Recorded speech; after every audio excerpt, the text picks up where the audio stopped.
ಈಗಾಗಲೇ ನಾವು ಗುಪ್ತರ ಕಾಲದ ಕೊಡುಗೆಗಳು ನೋಡ್ತಾ ಇದ್ದೇವೆ. ಆಡಳಿತಾತ್ಮಕ ಕೊಡುಗೆ ನೋಡಿದ್ದೇವೆ, ಆರ್ಥಿಕ ಕೊಡುಗೆ ನೋಡಿದ್ದೇವೆ, ಧಾರ್ಮಿಕ ಕೊಡುಗೆ ನೋಡಿದ್ದೇವೆ, ಸಾಹಿತ್ಯಿಕ ಕೊಡುಗೆ ನೋಡಿದ್ದೇವೆ. ಮುಂದುವರಿದ ಭಾಗ ಕಲಾತ್ಮಕ ಕೊಡುಗೆ. ಕಲೆ ಮತ್ತು ವಾಸ್ತುಶಿಲ್ಪ ಕ್ಷೇತ್ರದಲ್ಲಿ ಗುಪ್ತರು ಕೊಟ್ಟಿರ್ತಕ್ಕಂಥ ಕೊಡುಗೆ ಏನು? ಅತ್ಯದ್ಭುತವಾಗಿರ್ತಕ್ಕಂಥ ಕೊಡುಗೆ ನೀಡಿದರೆ ಗುಪ್ತ ದೊರೆಗಳು ಭಾರತದ ಇತಿಹಾಸಕ್ಕೆ. ಅದೇನು ನೋಡೋಣ. ಇವರ ಕಾಲದ ಸ್ಮಾರಕಗಳು ಇವರ ಕಲೆಯ ಕುಶಲತೆಯನ್ನು ಪ್ರತಿಬಿಂಬಿಸುತ್ತವೆ. ವೆಲ್ ಆರ್ಕಿಟೆಕ್ಚರ್ ಸ್ಟೈಲ್ ರಿಪ್ರೆಸೆಂಟಿಂಗ್ ಅವು ತೋರಿಸ್ತವೆ ಅಂತ. ಭಾರತೀಯ ಶಿಲ್ಪಕಲೆಯ ಬೆಳವಣಿಗೆಯಲ್ಲಿ development of the Indian architecture ಅಥವಾ ಮೂರ್ತಿ ಶಿಲ್ಪಕಲೆ ಗುಪ್ತರ ಕಾಲದ ಸಾಧನೆ ಮಹತ್ವದ್ದಾಗಿದೆ. One of the great contribution in Gupta history ಅಥವಾ ಗುಪ್ತಾ ಪೀರಿಯಡ್. ಇವರ ಕಲೆಯು ಪರಿಪೂರ್ಣವಾಗಿ ಭಾರತೀಯ ಶೈಲಿಯಾಗಿ ರೂಪುಗೊಂಡಿದೆ. ಇಂಡಿಯನ್ ಸ್ಟೈಲ್ ಅಂತ ಕರಿತೀವಿ. ಇವರ ಕಲೆಯಲ್ಲಿ ಭಾರತೀಯ ಆಧ್ಯಾತ್ಮಿಕ ಭಾವನೆಗಳನ್ನ ಸುಂದರ, ಸರಳ ಮತ್ತು ಸಹಜ ಶೈಲಿಯಲ್ಲಿ ತೋರಿಸಲಾಗಿದೆ. ಹಾಗೆ ಹೆಂಗ್ ತೋರಿಸಿದ್ದಾರೆ ನೋಡಬಹುದು. ಈಗ ಅಂತ ಎಲ್ಲವನ್ನ ನಾವು ವಾಸ್ತುಶಿಲ್ಪದಲ್ಲಿ ಕಾಣ್ತೀವಿ. ಇವರ ಕಾಲದಲ್ಲಿ ಅನೇಕ ಬಗೆಯ ದೇವಾಲಯಗಳು ನಿರ್ಮಾಣಗೊಂಡಿದ್ದಾವೆ. ಆ ದೇವಾಲಯಗಳನ್ನ ಗುಹಾಂತರ ದೇವಾಲಯ ಅಂತ ಕರಿಬಹುದು, ಕಟ್ಟಿದ ದೇವಾಲಯ ಅಂತ ಕರಿಬಹುದು, ಹಾಗೆ ಬೌದ್ಧ ಸಂಪುಟಕ್ಕೆ ಸ್ತೂಪಗಳು ಮತ್ತು ವಿಹಾರಗಳು ಅಂತ ಕರಿಬಹುದು, ಮತ್ತು ಭವ್ಯ ಅರಮನೆಗಳು. ಸೊ ಈ ಎಲ್ಲ ರೀತಿಯಲ್ಲಿ ನಾವು ವಿಂಗಡಿಸ್ತೀವಿ ಅಂತ. ಸೊ ಒಂದೊಂದಾಗಿ ನೋಡೋಣ ಅವರ ಕಾಂಟ್ರಿಬ್ಯೂಷನ್. ಸೊ ಈಗಾಗಲೇ ಹೇಳಿದೆ ನಾನು. ಸೊ ಇದು ನಾನು ಪೂಜ್ಯ ಗುರುವಾದ ಡಾಕ್ಟರ್ ಶ್ರೀನಿವಾಸ್ ಪಾಡಿಗರ್ ಅವರು ಹೇಳಿಕೊಟ್ಟಿರ್ತಕ್ಕಂಥದ್ದು ಅದೇ ಸ್ಲೈಡ್ ಅನ್ನು ನಾನು ಇಲ್ಲಿ ಬಳಸಿಕೊಂಡಿದ್ದೇನೆ. Two form of the architecture style we have found in to Gupta period. ಗುಪ್ತರ ಕಾಲಕ್ಕೆ ಎರಡು ಬಗೆಯ ವಾಸ್ತುಶಿಲ್ಪದ ನಿರ್ಮಾಣವನ್ನ ಕಾಣುತ್ತೇವೆ. ಒಂದು ಗುಹಾ ದೇಗುಲ, ಇನ್ನೊಂದು ಕಟ್ಟಿದ ದೇಗುಲ. ಸೊ ಗುಹಾ ದೇಗುಲಕ್ಕೆ ಬೆಸ್ಟ್ ಎಕ್ಸಾಂಪಲ್ ಉದಯಗಿರಿ, ಮಧ್ಯಪ್ರದೇಶದಲ್ಲಿರ್ತಕ್ಕಂಥ ಉದಯಗಿರಿ ಪ್ರಥಮ ಹಿಂದೂ ಗುಹಾ ದೇಗುಲ. ಹಾಗೆ ಸ್ಟ್ರಕ್ಚರಲ್ ಟೆಂಪಲ್ ಅಂತಂದ್ರೆ ಕಟ್ಟಿದಂತಹ ದೇಗುಲಗಳು. ಕೆಲವು ಇಟ್ಟಿಗೆ ದೇಗುಲಗಳು ಇದಾವೆ, ಕೆಲವು ಕಲ್ಲಿನಿಂದ ನಿರ್ಮಾಣವಾಗಿರ್ತಕ್ಕಂಥ ದೇಗುಲಗಳು ಇದಾವೆ. ಸೊ ಎರಡು ವೆರೈಟಿಯಲ್ಲಿ ನಾವು ನೋಡ್ತೀವಿ ಅಂತ. ಮತ್ತೆ ಇದರಲ್ಲಿ ಸಬ್ ವೆರೈಟಿ ಮಾಡ್ತೀವಿ ನಾವು. ಅವು ಹೆಂಗಂತೆ ನೋಡಲಿ ಗೊತ್ತಾಗುತ್ತೆ. ಮೊದಲನೇದಾಗಿ ಗುಹಾಂತರ ದೇಗುಲಗಳು ಅಥವಾ ಕೇವ್ ಆರ್ಕಿಟೆಕ್ಚರ್ ಅಥವಾ ಕರುಮನೆಗಳು. ಸರಿ, ಎಲ್ಲಿದ್ದಾವೆ? ಉದಯಗಿರಿಯ ಗುಹಾಂತರ ದೇವಾಲಯದಲ್ಲಿರುವ ವಿಷ್ಣುವಿನ ಬೃಹತ್ ಪ್ರಮಾಣದ ಮೂರ್ತಿ, ವಿಷ್ಣುವಿನ ಒಂದು ಸ್ಟ್ಯಾಚು ಇದೆ, ಆಕರ್ಷಕವಾಗಿದೆ. ಈ ಗುಹೆಯ ಕಂಬಗಳ ಮೇಲೆ ಅಲಂಕಾರಿಕ ಕೆತ್ತನೆ ಕೆಲಸ ಸುಂದರವಾಗಿ ಮೂಡಿ ಬಂದಿದೆ. ಕಂಬಗಳ ಮೇಲೆ ಕೆತ್ತಿರ್ತಕ್ಕಂಥ ಆರ್ಕಿಟೆಕ್ಚರ್ ಆಗಲಿ ಅಥವಾ ದೊಡ್ಡದಾಗಿರ್ತಕ್ಕಂಥ ವಿಷ್ಣುವಿನ ಮೂರ್ತಿ ಆಗಲಿ ಇಲ್ಲಿ ಆಕರ್ಷಕವಾಗಿರುವಂತ ಸೆಂಟರ್ ಪಾಯಿಂಟ್ ಅಂತ ಕರಿತೀವಿ.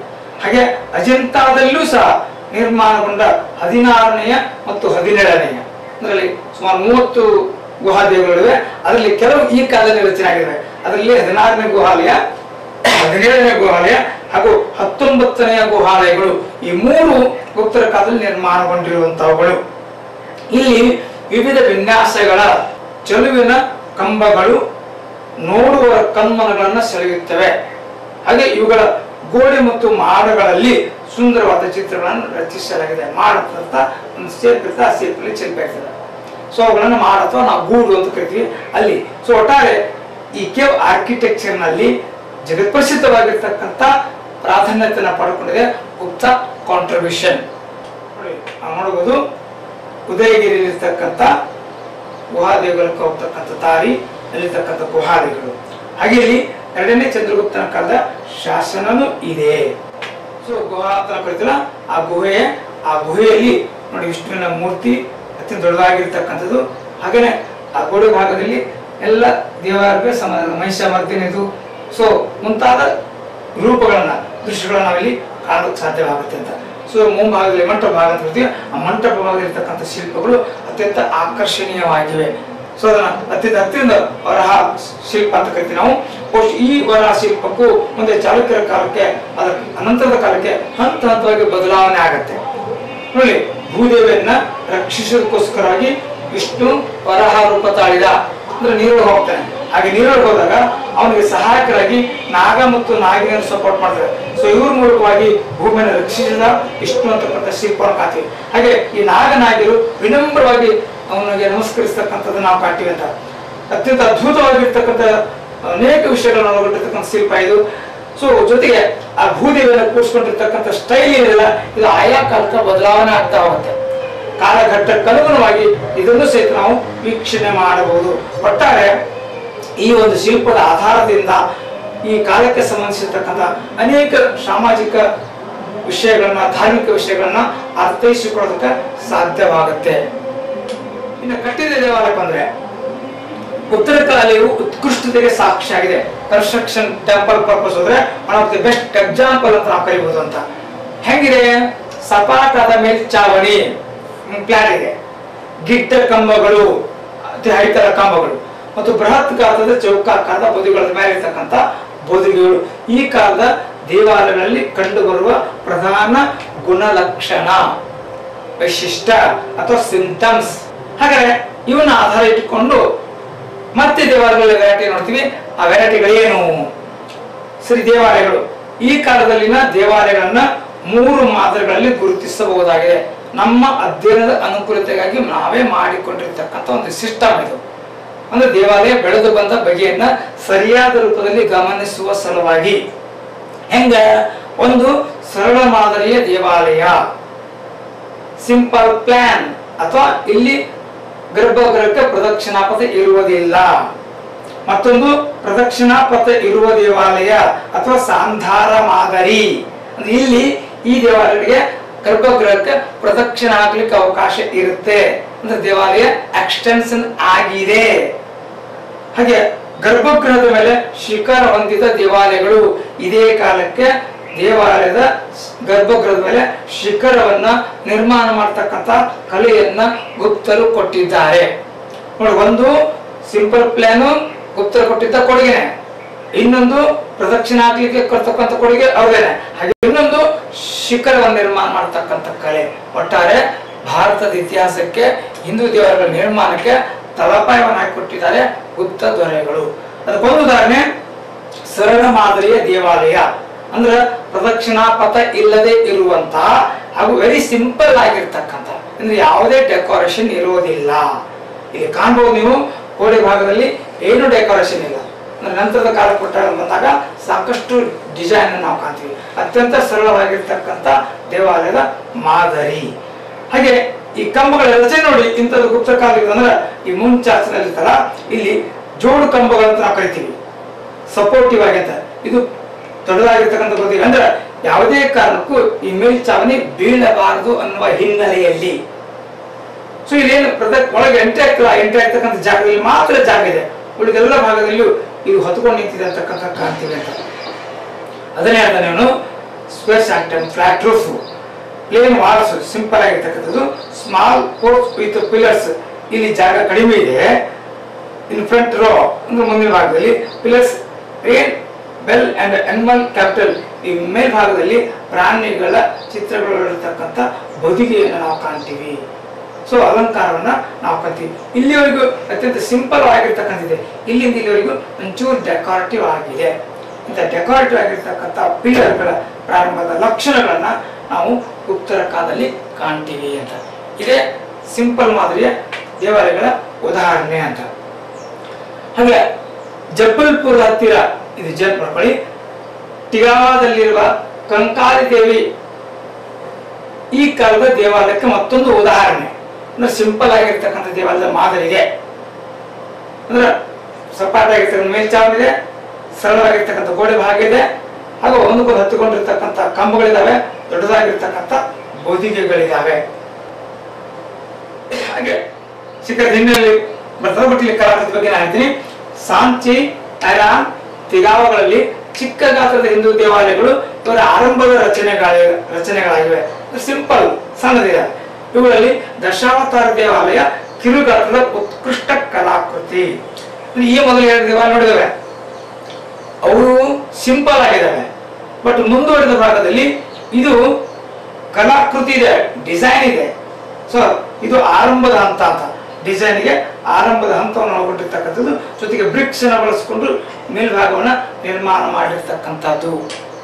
ಹಾಗೆ ದೇವರಲ್ಲಿ ಮತ್ತೊಂದು ಉದಾಹರಣೆ ಪ್ರದಕ್ಷಿಣಾ ಪಥ ಹೊಂದಿದ ಸಾಂಧಾರ ಮಾದರಿಯ ದೇವಾಲಯಗಳು. ಅಂದ್ರೆ ಗರ್ಭಗುಡಿಯ ಸುತ್ತ ಪ್ರದಕ್ಷಿಣಾ ಪಥ ನಿರ್ಮಾಣವಾಗಿದೆ. ಅದಕ್ಕೆ ಉದಾಹರಣೆ ನಾಚನಾದ ಪಾರ್ವತಿ ದೇವಾಲಯ ಮತ್ತು ಭೂಮ್ರಾದ ಶಿವ ದೇವಾಲಯ. ಎರಡು ದೇವಾಲಯಗಳಲ್ಲಿ ಪ್ರದಕ್ಷಿಣಾ ಪಥ ಇದೆ ನೋಡಿ, ಕಾಣಿಸುತ್ತೆ. ನಾವು ಬರೀ ಸಿಂಪಲ್ ಆಗಿರ್ತಕ್ಕಂಥ ಅಷ್ಟೇ ನೋಡಿದ್ವಿ. ಇಲ್ಲಿ ಹೊರಭಾಗದಲ್ಲಿ ಎಕ್ಸ್ಟೆನ್ಷನ್ ಆಗಿದೆ, ದೇವಾಲಯ ಎಕ್ಸ್ಟೆನ್ಷನ್ ಆಗ್ಲಿಕ್ಕೆ ಅವಕಾಶವಾಗಿದೆ. ಸೊ ಪ್ರಾರಂಭದ ಹಂತದಲ್ಲಿ ಗರ್ಭಗೃಹದ ಒಳಭಾಗದಲ್ಲಿ ಪ್ರದಕ್ಷಿಣಾ ಪಥ ಇರಲಿಲ್ಲ, ಗರ್ಭಗೃಹದ ಹೊರಭಾಗದಲ್ಲಿ ಪ್ರದಕ್ಷಿಣಾ ಪಥ ಇರ್ತದೆ. ಆನಂತರ ಒಳಗಡೆಗೂ ಕೊಡ್ತಾರೆ. ಸೊ ಇಲ್ಲಿ ಹೊರಗಡೆಗೆ ಪ್ರದಕ್ಷಿಣೆ ಹಾಕ್ಲಿಕ್ಕೆ ಅನುಕೂಲಕರವಾಗ್ತಕ್ಕಂಥ ರೀತಿಯಲ್ಲಿ ಇರ್ತಕ್ಕಂಥದ್ದು ಪಾರ್ವತಿ ಟೆಂಪಲ್. ಗುಪ್ತರ ಕಾಲದ ದೇವಾಲಯದ ಮುಂದುವರಿದ ಭಾಗ ಅಥವಾ ದೇವಾಲಯಗಳು ಇನ್ನಷ್ಟು ವಿಸ್ತಾರಗೊಳ್ತಾ ಇದ್ದಾವೆ. ಅಷ್ಟೇ ಅಲ್ಲ, ಅವು ಡೋರ್ ಫ್ರೇಮ್ ಅಲ್ಲಿ ಸಾಕಷ್ಟು ಡಿಸೈನ್ ಅನ್ನು ಒಳಗೊಂಡಿವೆ. ಹಂತ ಹಂತವಾಗಿ ಸೌಂದರ್ಯಕ್ಕೆ, ಶಿಲ್ಪಕಲೆಗೆ ಪ್ರಾಮುಖ್ಯತೆಯನ್ನ ಕೊಡಲಾಗಿದೆ. ಹಾಗಾದ್ರೆ ಏನು ಪ್ರಾಮುಖ್ಯತೆ ಕೊಡಲಾಗಿದೆ ನೋಡಿ, ಡೋರ್ ಫ್ರೇಮ್ ನೋಡಿ ಗೊತ್ತಾಗುತ್ತೆ. ಸಣ್ಣ ಸಣ್ಣ ಬಾಕ್ಸ್ ಈ ತರ ಮಾಡಿ ಆ ಬಾಕ್ಸ್ ನಲ್ಲಿ ಅವನು ಡಿಸೈನ್ ಮಾಡ್ತಾನೆ. ಸೊ ಡೋರ್ ಫ್ರೇಮ್ ಅಂತ ನಾವು ಕರಿತೀವಿ. ಆ ಡೋರ್ ಫ್ರೇಮ್ ನಲ್ಲಿ ಸಾಕಷ್ಟು ಡಿಸೈನ್ ಅನ್ನ ಮಾಡುವಂತ ಹಂತ ಅಂತ ನಾವು ಕರಿಬಹುದು ಅಂತ. ಶಿವಲಿಂಗ ಒಳಗೊಂಡಿರ್ತಕ್ಕಂಥ ದೇವಾಲಯ. ಸೊ ಇಲ್ಲಿ ಸಹಿತ ನಾವು ಡೆಕೋರೇಷನ್ ಕಾಣಲಿಕ್ಕೆ ಸಾಧ್ಯತೆ ಇದೆ. ಹಾಗೆ ಗಂಗಾ ಮತ್ತು ಯಮುನಾನ್ನು ನಾವು ಇಲ್ಲಿ ಕಾಣ್ತೀವಿ. ಸೊ ಆ ಶಿವಲಿಂಗ ನೋಡಿ, ಇಲ್ಲಿ ನೋಡಿದ್ರೆ ಗೊತ್ತಾಗುತ್ತೆ ಲಿಂಗ ರೂಪ ಅಂತ. ಆ ಲಿಂಗದಲ್ಲಿ ಶಿವನ ಮುಖ ಭಾವವನ್ನು ತೋರಿಸ್ತಕ್ಕಂಥದ್ದು, ಅದಕ್ಕೆ ಮುಖಲಿಂಗ, ಮುಖವನ್ನ ತೋರಿಸುವ ಲಿಂಗ. ಇದು ಮುಂದುವರೆದು ನಿರಂತರವಾಗಿ ನಡ್ಕೊಂಡು ಬರುತ್ತೆ. ಸೊ ಶಿವನ ರೂಪವನ್ನು ತೋರಿಸ್ತಕ್ಕಂಥ ಒಂದು ಚಕ್ಕೆದೆ. ಅಂದ್ರೆ ಒಬ್ಬ ಕುಶಲ ಕರ್ಮಲಿರ್ತಕ್ಕಂಥ ಗುಣಲಕ್ಷಣಗಳನ್ನ ಈ ಶಿಲ್ಪ ಬಿಡಿಸುವಿಕೆಯಲ್ಲಿ ಕಂಡುಕೊಳ್ಳೋದಕ್ಕೆ ಸಾಧ್ಯವಾಗುತ್ತೆ. ನೋಡೋಣ, ಶಿವನ ಮೂರನೇ ಕಣ್ಣಿದೆ ಅಂತಕ್ಕಂಥದ್ದು ಇವತ್ತು ನಮ್ಮ ನಂಬಿಕೆ ಇದೆ. ಸೊ ಗುಪ್ತರ ಕಾಲಕ್ಕೂ ಇದೆ, ಅದ್ರ ಹಿಂದೆ ಹೋದ್ರೂ ಸಿಗುತ್ತೆ. ಅಂದ್ರೆ ಆ ಪರಂಪರೆ ನಿರಂತರವಾಗಿ ಮುಂದ್ಕೊಂಡು ಬಂದಿದೆ. ಹಾಗೆ ಶಿವ ಚಂದ್ರನ ಧರಿಸಿದ ಅಂತಕ್ಕಂಥ ಗೊತ್ತಾಗುತ್ತೆ, ಶಿವ ಜಟಾ ಮುಕ್ಕಟ್ಟಕನಾಗಿದ್ದ ಅಂತ ಗೊತ್ತಾಗುತ್ತೆ. ಹಾಗೆ ಅನೇಕ ಆಭರಣಗಳನ್ನು ಧರಿಸ್ಕೊಂಡಿದ್ದ ಇವೆಲ್ಲ ವಿವರಣೆಗಳು ನಮ್ಗೆ ಕಾಣಿಸುತ್ತೆ. ಸೊ ಶಿವನ ಈ ಮುಖಲಿಂಗದ ಮೂಲಕ ಶಿಲ್ಪಕಲೆಯ ಪ್ರಾಮುಖ್ಯತೆ ಗೊತ್ತಾಗುತ್ತೆ, ಆರಾಧನೆ ಹಿನ್ನೆಲೆ ಗೊತ್ತಾಗುತ್ತೆ, ದೇವಾಲಯದ ರಚನೆನೂ ಗೊತ್ತಾಗುತ್ತೆ. ಸೊ ಈ ದೇವಾಲಯಕ್ಕೂ ಸಹಿತ ಪ್ರದಕ್ಷಿಣೆ ಹಾಕೋದಕ್ಕೆ ಅವಕಾಶ ಕಲ್ಪಿಸಿ ಕೊಡಲಾಗಿದೆ. ಅಂದ್ರೆ ಪ್ರದಕ್ಷಿಣಾ ಪಥ ಇರುವ ದೇವಾಲಯ ಅಂತ ಇರುವುದು. ಜೊತೆಗೆ ಈ ದೇವಾಲಯ ಅಧಿಷ್ಠಾನವಾಗಿ ನಾವು ಗುರುತಿಸುತ್ತೇವೆ.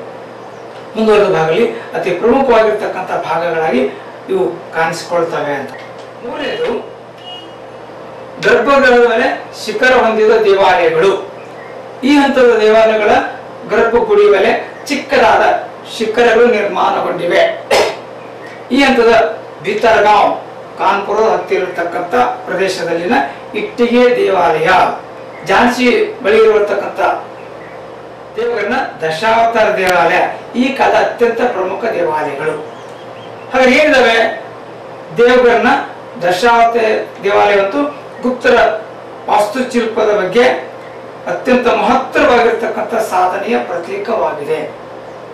ಈ ದೇವಾಲಯದ ಉಬ್ಬು ಕೆತ್ತನೆಗಳು, ಕಲ್ಲಿನ ಉಬ್ಬು ಭಾಗ ಅಂತ ಕರಿತೀವಿ ನಾವು, ಅಮೋಘ ಅಲಂಕಾರದಿಂದ ಕೂಡಿದ ದ್ವಾರಬಂಧಗಳು ಹಾಗೂ ರಾಮಾಯಣದ ಶಿಲ್ಪ ಪಟ್ಟಿಗಳು ಈ ದೇವಾಲಯದ ಸೊಬಗನ್ನ ನೂರ್ಮಡಿಗೊಳಿಸಿವೆ. ಅಂದ್ರೆ ಇಲ್ಲಿ ನಮಗೆ ರಾಮಾಯಣದ ಸೀನೆಗಳು ಸಿಗುತ್ತವೆ, ಉಬ್ಬು ಕೆತ್ತನೆ ಸಿಗುತ್ತೆ, ಹಾಗೆ ಮೂರ್ತಿ ಶಿಲ್ಪಕ್ಕೆ ಸಂಬಂಧಿಸಿರ್ತಕ್ಕಂಥ ಅನೇಕ ವಿವರಣೆ ಸಿಗುತ್ತೆ ಅಂತ ಏನಿದ್ದಾರೆ. ಕಾಲಕ್ರಮೇಣ ದೇವಾಲಯದ ಗರ್ಭಗೃಹದಲ್ಲೇ ಉನ್ನತ ಶಿಖರ ರಚುವ ಪದ್ಧತಿ ಆರಂಭವಾಯಿತು. ಕಾನ್ಪುರ್ ಜಿಲ್ಲೆಯಲ್ಲಿನ ಭಿತರ್ಗಾಂವದ ಇಟ್ಟಿಗೆ ದೇವಾಲಯದ ಮೇಲ್ಚಾವಣಿ ಪಿರಾಮಿಡ್ನ ಆಕಾರದಲ್ಲಿದೆ. ಹಾಗೆ ಈ ಗೋಡೆಗಳ ಮೇಲೆ ಪೌರಾಣಿಕ ಶಿಲ್ಪಗಳಿವೆ. ನೋಡಿ, ಶಿಖರ ರಚಿಸತಕ್ಕಂಥ ಕೊಡುಗೆಯನ್ನ ಗುಪ್ತರೆ ಭಾರತದ ಇತಿಹಾಸಕ್ಕೆ ಕೊಟ್ಟಿದ್ದಾರೆ. ಗರ್ಭಗೃಹದ ಮೇಲೆ ಶಿಖರ ರಚಿಸುವ ಕಲೆ ಆರಂಭವಾಗಿದ್ದ ಗುಪ್ತರ ಕಾಲಕ್ಕೆ. ಹಾಗೆ ಗೋಡೆ ಭಾಗದಲ್ಲಿ ಡೆಕೋರೇಷನ್ ಸಹಿತ ಅವಕಾಶ ಕೊಟ್ಟಿದೆ. ಇದು ಇಟ್ಟಿಗೆಯಲ್ಲಿ ನಿರ್ಮಾಣವಾಗಿರ್ತಕ್ಕಂಥದ್ದಾಗಿ ಸಹಿತ ಇದರಲ್ಲಿಯೇ ಶಿಲ್ಪಗಳನ್ನ ಮಾಡಲಾಗಿದೆ. ಇನ್ನೊಂದು ನೋಡಿ, ಎಷ್ಟು ಅದ್ಭುತವಾಗಿರ್ತಕ್ಕಂಥ ದೇವಾಲಯದ ಭಾಗ ರಚನೆ ಆಗಿದೆ ಗುಪ್ತರ ಕಾಲಕ್ಕೆ. ಅಂದ್ರೆ ನಾವು ಇಮ್ಯಾಜಿನ್ ಮಾಡಿಕೋಗಲ್ಲ ಅಷ್ಟು ಅದ್ಭುತವಾಗಿರ್ತಕ್ಕಂಥ ರೀತಿಯಲ್ಲಿ ಆರ್ಕಿಟೆಕ್ಚರ್ ಡೆವಲಪ್ಮೆಂಟ್ ಆಗಿದೆ. ಇದೇ ಕಾಲದಲ್ಲಿ ಹುಟ್ಟಿದೆ, ಇದೇ ಕಾಲದಲ್ಲಿ ಅದ್ಭುತವಾಗಿರ್ತಕ್ಕಂಥ ಬೆಳವಣಿಗೆಯನ್ನು ಪಡ್ಕೊಂಡಿದೆ. ಹಾಗೆ ಬರೀ ಆರ್ಕಿಟೆಕ್ಚರ್ ಅಲ್ಲ, ಸ್ಕಲ್ಪ್ಚರಲ್ಲಿ ಡೆವಲಪ್ಮೆಂಟ್ ಆಗಿದೆ ಅನ್ನೋದನ್ನ ನಾವು ಗಮನಿಸೋದಕ್ಕೆ ಸಾಧ್ಯವಾಗುತ್ತೆ. ತೋರಿಸ್ತೇನೆ ನಿಮಗೆ. ಅದ್ಭುತವಾಗಿರ್ತಕ್ಕಂಥ ಶಿಲ್ಪ ಪಟ್ಟಿಗೆ ನಾವು ಕಾಣ್ತೀವಿ. ವಿಷ್ಣು ಹಾವಿನ ಮೇಲೆ ಕೂತ್ಕೊಂಡಿರ್ತಕ್ಕಂಥ ದೃಶ್ಯವನ್ನ ನಾವಿಲ್ಲಿ ನೋಡ್ತೀವಿ ಅಂತ. ಸರವಣಿಗಿರ್ತಕ್ಕಂಥ ಶಿಲ್ಪವನ್ನು ನಾವು ಗಮನಿಸಬಹುದು ಅಂತ. ಹಾಗೆ ವಿಷ್ಣು ಮಲ್ಕೊಂಡಿರ್ತಕ್ಕಂಥ ದೃಶ್ಯವನ್ನ ಒಳಗೊಂಡಿರ್ತಕ್ಕಂಥದ್ದು, ಅದಕ್ಕೆ ಅನಂತ ಶಯನ ವಿಷ್ಣು ಅಂತ ನಾವು ಕರಿತೀವಿ ಅಂತ. ಇದಕ್ಕೆ ಸಂಬಂಧಿಸಿರ್ತಕ್ಕಂಥ ಅಥವಾ ಇನ್ನಿತರ ವಿಷಯಗಳಿಗೆ ಸಂಬಂಧಪಟ್ಟಿರ್ತಕ್ಕಂಥ ಶಿಲ್ಪಗಳನ್ನು ನಾವಿಲ್ಲಿ ಕಾಣ್ತೀವಿ ಅಂತ. ಇವತ್ತು ಇನ್ನೊಂದು ಜನರಲ್ ವಿಭಾಗ. ಇದಲ್ಲದೆ ದೇವಾಲಯ ಬಗ್ಗೆ ನೋಡಿದ್ವಿ. ಈವರ ಕಾಲದ ವಾಸ್ತುಶಿಲ್ಪ ಅಂದ್ರೆ ಸಂಕ್ಷಿಪ್ತವಾಗಿ ನೀವು ಗಮನಿಸೋದಾದ್ರೆ, ವಾಸ್ತುಶಿಲ್ಪ ಶ್ರೇಷ್ಠವಾದ ಕುರುಗಳನ್ನ ಬೊಮ್ಮರಾದ ಶಿವ ದೇವಾಲಯ ಮಧ್ಯಪ್ರದೇಶದಲ್ಲಿ, ದೇವಗಢದ ದಶಾವತಾರ ದೇವಾಲಯ, ಬೀತರಗಾದ ಶಿವಲಿಂಗ ದೇವಾಲಯ ಕಾನ್ಪುರದಲ್ಲಿ, ಟೀಗವಾದ ವಿಷ್ಣು ದೇವಾಲಯ ಅಜಯಗ್ರಹದಲ್ಲಿ ಮತ್ತು ಅಜಯಗ್ರಹದ ಪಾರ್ವತಿ ದೇವಾಲಯ ಇವು ಪ್ರಮುಖ. ಅಂದ್ರೆ ಅಟ್ಲೀಸ್ಟ್ ಇಷ್ಟು ವಿಷಯಗಳಾದ್ರೂ ನಿಮಗೆ ನೆನಪು ಇರಲೇಬೇಕು ಅನ್ನೋ ಕಾರಣಕ್ಕಾಗಿ ಇದನ್ನ ತೋರಿಸಿದ್ದೇನೆ ನಿಮಗೆ. ಇದಲ್ಲದೆ ಗುಪ್ತರ ಕಾಲದಲ್ಲಿ ನಿರ್ಮಾಣಗೊಂಡ ಸ್ತೂಪ, ವಿಹಾರ ಮತ್ತು ಚೈತ್ಯಗಳನ್ನು ನೋಡಬಹುದು ಅಂತ. ಬೋಲಿಯಾನ್ನಲ್ಲಿದೆ, ಮರಡುದಲ್ಲಿದೆ, ರಾಜಗೃಹದಲ್ಲಿದೆ, ಸಾರನಾಥಲ್ಲಿದೆ ಮತ್ತು ನಳಂದಾದಲ್ಲಿದೆ. ಅಲ್ಲದೆ ಅಜಂತ ಮತ್ತು ಎಲ್ಲೋರದಲ್ಲಿರುವ ಬೌದ್ಧ ಸ್ಮಾರಕಗಳು ವಾಸ್ತುಶಿಲ್ಪಗಳಿಗೆ ಉತ್ಕೃಷ್ಟ ಸ್ಮಾರಕಗಳಾಗಿವೆ. ಮೆಹರಾನಿಯ ಕಬ್ಬಿಣದ ಸ್ತಂಭವು ಶತಮಾನಗಳಿಂದ ಬಿಸಿಲು, ಮಳೆ, ಗಾಳಿದ ಮೈಯೊಡ್ಡಿ ನಿಂತರೂ ಅದು ಇಂದಿಗೂ ತುಕ್ಕು ಹಿಡಿಯದೆ ಇರುವುದು ಅವರ ಲೋಹ ತಂತ್ರಜ್ಞಾನದ ತಾಂತ್ರಿಕತೆಗೆ ಉತ್ತಮ ಉದಾಹರಣೆ ಆಗಿದೆ. ಟೆಕ್ನಿಕಲ್ ಆಫ್ ಐರನ್ ಅಂತ ಕರಿತೀವಿ. ಆ ತಂತ್ರಜ್ಞಾನ ಎಷ್ಟು ಮಟ್ಟಿಗೆ ಪರ್ಫೆಕ್ಟ್ ಆಗಿದ್ದಾರೆ, ಇವತ್ತಿಗೂ ಅದು ಹಾಳಾಗಿಲ್ಲ ಅಂತಕ್ಕಂಥದ್ದು. ನೋಡಿ, ಅದ್ಭುತವಾಗಿರ್ತಕ್ಕಂಥ ಲೋಹ ತಂತ್ರಜ್ಞಾನ ನಾವು ಉತ್ತರ ಕಾಲದಲ್ಲಿ ಕಾಣ್ತೀವಿ. ಇದು ಇವತ್ತಿನ ದೆಹಲಿಯ ಕುತುಬ್ ಮಿನಾರದ ಪಕ್ಕದಲ್ಲೇ ಇದೆ. ಶಿಲ್ಪಕಲೆಗಳನ್ನು ನಾವು ಕಾಣಬಹುದು. ಈ ಕಾಲದಲ್ಲಿ ಈ ಕಾಲದ ಧಾರ್ಮಿಕ ಮತ್ತು ಆಧ್ಯಾತ್ಮಿಕ ಭಾವನೆಗಳು ಇವರ ಶಿಲ್ಪಕಲೆಯಲ್ಲಿ ಅಭಿವ್ಯಕ್ತಗೊಂಡಿವೆ. ಸುಂದರವಾಗಿವೆ, ಸೂಕ್ಷ್ಮವಾಗಿವೆ, ನೈಜ ಶೈಲಿಯಲ್ಲಿವೆ. ಯಾವ್ಯಾವು?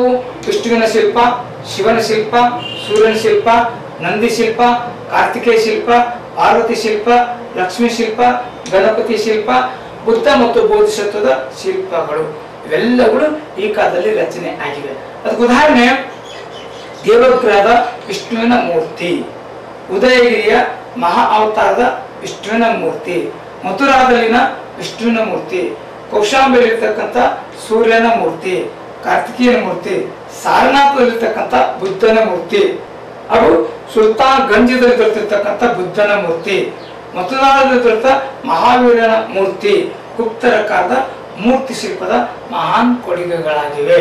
ಇವುಗಳಲ್ಲಿ ಕಲಾತ್ಮಕ ಸೌಂದರ್ಯ, ಆಧ್ಯಾತ್ಮಿಕ ಆದರ್ಶಗಳ ಸಂಗಮವನ್ನ ಕಾಣುತ್ತೇವೆ. ಅದು ಹೆಂಗಿದೆ? ನನಗೆ ತೋರಿಸಿದೆ ಉದಯಗಿರಿ ಗುಹೆಯಲ್ಲಿರ್ತಕ್ಕಂಥ ಮಹಾವಿಷ್ಣುವಿನ ಮೂರ್ತಿಯನ್ನ. ಹಾಗೆ ಮಹಾವಿಷ್ಣು ಮಲೆಕೊಂಡಿರ್ತಕ್ಕಂಥ ದೃಶ್ಯ ಎಷ್ಟು ಅದ್ಭುತವಾಗಿರ್ತಕ್ಕಂಥ ರೀತಿಯಲ್ಲಿ ಕೆತ್ತಲಾಗಿದೆ. ಆಧ್ಯಾತ್ಮಿಕ ಭಾವನೆಗಳನ್ನ, ಧಾರ್ಮಿಕ ಭಾವನೆಗಳನ್ನ ನಮ್ಮ ಮುಂದೆ ತೆರೆದಿಡುವಂತ ಪ್ರಯತ್ನ ಮಾಡ್ತಾ ಇದ್ದಾವೆ. ಗಜೇಂದ್ರ ಮೋಕ್ಷಕ್ಕೆ ಸಂಬಂಧಪಟ್ಟಿರ್ತಕ್ಕಂಥ ಶಿಲ್ಪ ಇದು, ಶೈವ ಧರ್ಮಕ್ಕೆ ಸಂಬಂಧಪಟ್ಟಿರ್ತಕ್ಕಂಥದ್ದು. ಹಾಗೆ ಪೇಂಟಿಂಗ್, ಗುಪ್ತರ ಕಾಲದ ಪೇಂಟಿಂಗ್ ಇವತ್ತಿಗೂ ಜೀವಂತವಾಗಿರುವಂಥದ್ದು. ಸೊ ವರ್ಣಮಯ ಆಕರ್ಷಕ ಚಿತ್ರಕಲೆಯು ಗುಪ್ತರ ಕಾಲದ ಕಲಾ ವೈಭವದಲ್ಲಿ ಪ್ರಮುಖ ಸ್ಥಾನ ಪಡೆದುಕೊಂಡಿದೆ. ಅಜಂತಾದಲ್ಲಿ, ಎಲ್ಲೋರಾದಲ್ಲಿ, ಭಾಗ ಗುಹೆಗಳಲ್ಲಿ ಈ ಕಾಲಕ್ಕೆ ಸಂಬಂಧಿಸಿರ್ತಕ್ಕಂಥ ಪೇಂಟಿಂಗ್ ಅನ್ನ ಕಾಣುತ್ತೇವೆ. ಅದು ಅಜಂತಾದ 1ನೇ ಗುಹೆ, 16ನೇ ಗುಹೆ, 17ನೇ ಗುಹೆ. ಇಲ್ಲಿರ್ತಕ್ಕಂಥ ವರ್ಣಕಲೆಗಳು ಬುದ್ಧನ ಜೀವನದ ಘಟನೆಗಳನ್ನು ವಿವರಿಸುತ್ತವೆ. ಉದಾಹರಣೆಗೆ 1ನೇ ಗುಹೆಯಲ್ಲಿರ್ತಕ್ಕಂಥ ಪದ್ಮಪಾಣಿ ಬೋಧಿಸತ್ವದ ವಿಗ್ರಹ, ಅದು ಏಷ್ಯಾದ ವರ್ಣಚಿತ್ರಕಲೆಯಲ್ಲಿ ಶಿಖರಪ್ರಾಯವಾಗಿದೆ. ಹಾಗೆ 17ನೇ ಗುಹೆಯಲ್ಲಿರ್ತಕ್ಕಂಥ ಯಶೋಧರೆ, ಮಗು ರಾಹುಲ ಇವರ ಚಿತ್ರ ಮನೋಜ್ಞವಾಗಿ ಮೂಡಿ ಬಂದಿದೆ. ಹಾಗೆ ಈ ಗುಹೆಗಳಲ್ಲಿರುವ ಇತರ ವರ್ಣಚಿತ್ರಗಳು ಬುದ್ಧ, ಬೋಧಿಸತ್ವ, ಯಕ್ಷ, ಪಕ್ಷಿ, ಗಾಂಧರ್ವ, ಅಪ್ಸರೆಯರು, ರಾಜರು, ರಾಜನ ಆಸ್ಥಾನ, ಜನಸಾಮಾನ್ಯರ ವೇಷಭೂಷಣ, ಮೃಗ, ಮರ, ಬಳ್ಳಿ ಮುಂತಾದ ಚಿತ್ರಗಳು ಅಂದವಾದ ಬಣ್ಣಗಳಲ್ಲಿ ಸುಂದರವಾಗಿ ಮತ್ತು ಸರಳವಾಗಿ ಮತ್ತು ಸಹಜವಾಗಿ ಚಿತ್ರಿಸಲಾಗಿದೆ. ಸೊ ಎಲ್ಲಗಳನ್ನು ನೋಡಿದ್ರೆ ಗೊತ್ತಾಗುತ್ತೆ ಆಶ್ಚರ್ಯವಾಗುವಂತ ರೀತಿಯಲ್ಲಿ ಅವರ ಪೇಂಟಿಂಗ್ ಇದೆ ಅಂತ. ಅದಕ್ಕೆ ಮತ್ತೊಂದು ಬೆಸ್ಟ್ ಎಕ್ಸಾಂಪಲ್, ಗ್ವಾಲಿಯರದ ಬಾಘ ಗುಹೆಯಲ್ಲಿಯೂ ಗುಪ್ತರ ಕಾಲದ ಚಿತ್ರಗಳನ್ನ ಕಾಣಬಹುದಾಗಿದೆ. ಸಂಗೀತ ನೃತ್ಯದಲ್ಲಿ ನಿರತರಾಗಿರುವ ನೃತ್ಯಗಾರ್ತಿಯರ ವರ್ಣಚಿತ್ರ ಮನಮೋಹಕವಾಗಿದೆ. ಹಾಗೆ ಸಿಂಹದ ಸಗರಿಯಾದ ಗುಹೆಗಳಲ್ಲಿಯೂ ಕೂಡ ಗುಪ್ತರ ಚಿತ್ರಕಲೆ ಕಂಡು ಬರುತ್ತದೆ. ಒಟ್ಟಾರೆ ಗುಹೆಗಳಿರ್ತಕ್ಕಂಥ ಪೇಂಟಿಂಗು ಮಹತ್ವ ಪಾತ್ರ ವಹಿಸ್ತಾ ಇದೆ.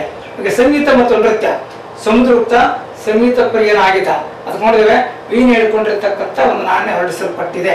ಅದಲ್ಲದೆ ಕೊಳಲನ್ನ, ಮೃದಂಗವನ್ನ, ಡಮರನ್ನ, ಶಂಖ ಮುಂತಾದವುಗಳನ್ನ ಕಾಣ್ತೀವಿ. ಇವೆಲ್ಲ ಸಂಗೀತದ ಸಾಧನಗಳು ಅಂತ ನಮ್ಗೆ ಗೊತ್ತಾಗುತ್ತವೆ. ಅಂದ್ರೆ ಸಂಗೀತ ಕ್ಷೇತ್ರದಲ್ಲೂ ಸಹಿತ ಗುಪ್ತರ ಕೊಡುಗೆ ಅಪಾರವಾಗಿದೆ. ಹೀಗೆ ಗುಪ್ತರ ಕಾಲಕ್ಕೆ ಸಂಬಂಧಿಸಿದಂತೆ ನಾವು ನೋಡ್ತಾ ಹೋದ್ರೆ ಅದ್ಭುತವಾಗಿರ್ತಕ್ಕಂಥ ಕಾಂಟ್ರಿಬ್ಯೂಷನ್. ಒಟ್ಟಾರೆ ಇವೆಲ್ಲವನ್ನ ಗಮನಿಸಿದಾಗ ನಿಜವಾಗಿಯೂ ಗುಪ್ತ ಸಾಮ್ರಾಜ್ಯವು ಸುವರ್ಣ ಯುಗವಾಗಿದೆ ಎಂಬುದರಲ್ಲಿ ಸಂದೇಹವೇ ಇಲ್ಲ. ಭಾರತದ ಇತಿಹಾಸಕ್ಕೆ ಪ್ರತಿಯೊಂದು ಕ್ಷೇತ್ರದಲ್ಲೂ ಇವರು ಕೊಟ್ಟಿರ್ತಕ್ಕಂಥ ಕೊಡುಗೆ ಅಪಾರವಾದದ್ದು. ಧನ್ಯವಾದಗಳು.